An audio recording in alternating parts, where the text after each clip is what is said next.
What's going on, folks? And we are back coming to you live from SHOT Show 2017. This is the day before the last day of SHOT Show, and I actually haven't really got a chance to see much of anything for the most part, but usually what I typically do is on the last day I kind of make my rounds, and so if you see me in full sprint, just get out of my way. Now, joining me live, I have a very special guest. I have Adam from Palmetto, and then do I really need to introduce you? Well, yes, sir. Karl. How you doing? Mr. Karl Malone. From Palmetto. That's my boy. Hey. Yeah, just let's forget everything else from the past. Just Karl Malone from Palmetto. That's it. Just get that out there. We just move on now. We're moving on. I'm not gonna lie to you, man. You're setting off. You guys are really setting off some Napoleon complex in me right now. You know, I'm feeling a lot smaller in life right now. But why? I mean, we all sitting down? Like it makes a difference. Well, I don't know. I just thought maybe I'd add to it. We're just sitting here. I'm sorry. We can stand over you if you like. I mean, yeah. I mean, I can stand on shoulders. I'm good for that That's too. fine. Somebody else's or ours? I mean, it does make a See what difference. happened? Somebody got to start talking about the short and tall jokes. You know what? Well, can't we put that to the side? Can't we just get along? You gave me too much credit. So Karl, is this your first SHOT Show? Yes. It is First. So Absolutely. what do you think? Tell me. Well, first thing I said when I walked in 2 days ago, I looked around at him and said, "Hey, man, what are you thinking?" I said, "Oh, yeah, going to disarm America? Good luck with that shit."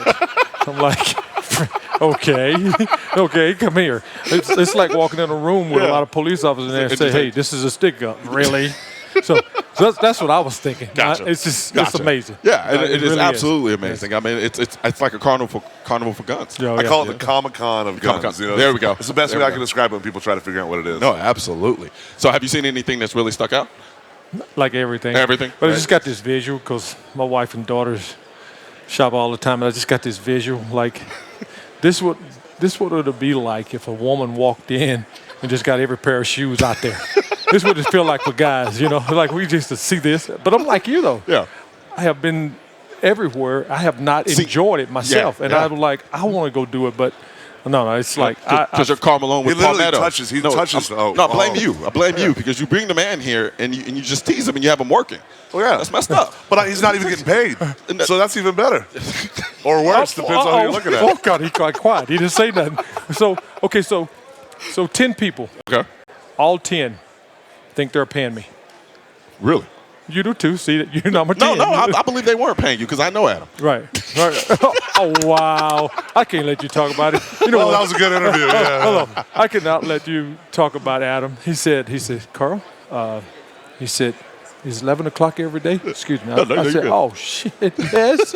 So I got to defend him a little bit. You know? Fair enough. Good. I'm great. I'm just letting you know we're hiring over at Noir. Oh, yeah. So, I mean, you know, if you want to. And they pay. And they pay. So I mean, it's not going to be much. Hey, look, when you pay to, it's expectations, isn't it? There are expectations, yeah. Yeah, let's keep it like this first. Let's just keep dating.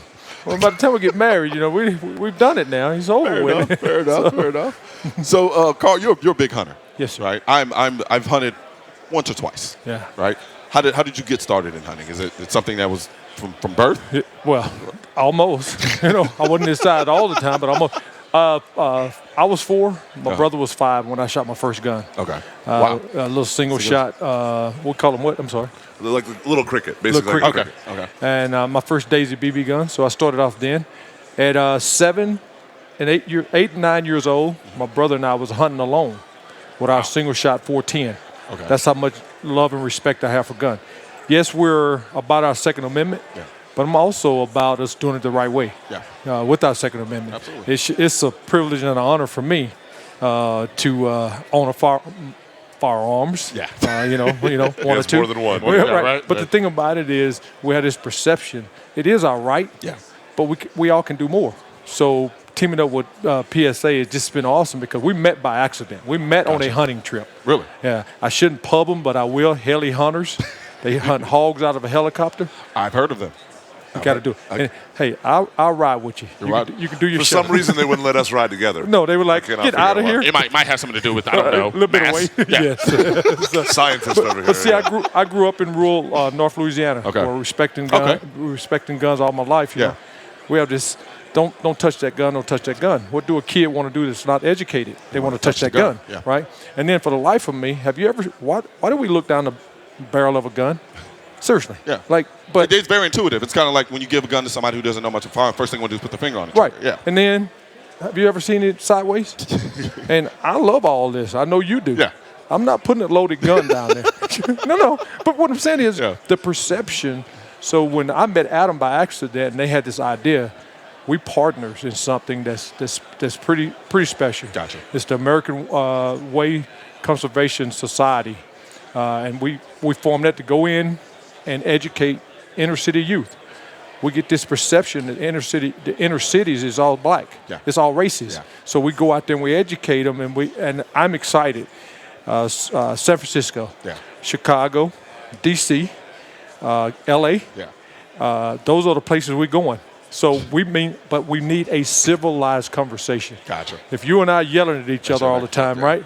That's all we hear. Yeah. You know. So we're very excited. So. You know, you pointed something very interesting about going into the inner cities and basically bring them into environments that they've never been to before. For me, I'm a city kid. I'm a concrete jungle rat, as I like to call myself. Right. Before I got into firearms, I used to shoot my first gun until I was about 25. Right. And I didn't have appreciation for the outdoors until I started getting into guns. Right. Because it kind of forced you, Right. you know, by its very nature, Right. out into the open. Because I can't just walk down Santa Monica Boulevard and just start shooting. You can't. Well, I mean, They frown on it. They frown hold on it, yeah. I can outside of Ruston, Louisiana. I can. What's wrong with you? well, it's Santa Monica Boulevard, Louisiana. I mean, you know, I understand what you're saying. Hey, look, back home, literally, when we moved back home, my son and his teammates, we go duck hunt before school.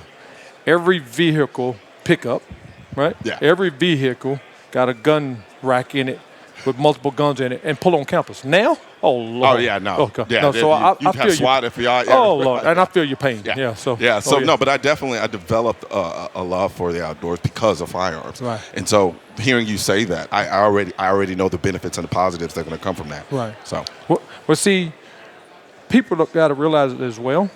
Who taught you? See, I was taught by my mom and grandfather. Mm-hmm. So my sons and daughters are teaching their kids now. Gotcha. Yeah. And we're not forcing it down your throat. Yeah. Therefore, don't try to add this legislation that forces it down our throats. Yeah. So we're coming to D.C. Exactly. Go ahead. Well, that's the most important part, is what Karl was saying, is we're not trying to force it down your throat. We don't need you to force your beliefs down ours. That's what the American Way Conservation Society is all about. Conserving the American way. The American way is very simple. Yeah. It means this is a country of a melting pot, both of races, but of also beliefs. You know, you do not have the right as another person to look at another law-abiding citizen and tell them, you have to have this certain religion. Yeah. You have to have this certain creed. You have to have this certain sexuality. So what gives anybody a right to say you do not have the right to own a firearm or operate a firearm? Absolutely. And that's what we're trying to get the message out there. We respect your point of view. All we're asking is you do the same with us and realize that our lifestyle is helping conserve your way of life. And the only way to do that, unfortunately, it's such a hot topic that people instantly bristle up. And what starts happening, we yell. And when we yell, we don't listen. Yep. So we need to have a civil dialogue. In a sense, as Karl said, extend an olive branch. Yeah. And we'll go to your turf. We'll come into your field and we'll sit there with you. And there's only 2 rules to this. Don't interrupt and don't insult and don't raise your voice. I'm all for and that. if you can do that, we're going to sit down and have these open forums and actually have discussions. We've invited organizations like Mothers Demand Action, who are, historically anti-firearm establishments, and we're asking them to come and sit with us, have open dialogue where you actually express your issues, and let's find that happy medium. Absolutely. As a manufacturer, we even realize there are issues out there. As a celebrity status, as a gun owner, we realize there are issues out there. As a host. Yeah. So how do we find that medium without creating a slippery slope that protects everybody's rights and everybody can feel as comfortable? Because there is that way, and if we can sit down and have open dialogue, what can we accomplish? Yeah, I think one of the biggest misnomers out there is when something happens in this space within this political sphere, there's this automatic assumption that we're all just apathetic. Like, we don't care about people dying who shouldn't be dying. They think there's this idea that we're just like, let everybody die. We don't care. But I think they think we're wearing top hats at the top of a building going, But that's not. We're neighbors. We're members of this community. Yeah. Kids go to the same school. We don't want to the see same one places. child dying from a gun accident is one too many. Absolutely. And that is how we are. So it's important to us that we get that message out there. Absolutely. Well, I appreciate everything you guys are doing. However I can be a part of it and help you guys, I'm all for it. Means the world to us. Thank you very much again, man. Yes, it's a pleasure meeting you. Absolutely. Thank you very much, Adam. Yes, sir. All right. And so there you guys have it. It's another awesome episode of Seeing Live. Thank you for joining us at SHOT Show 2017. And join us again first thing Monday.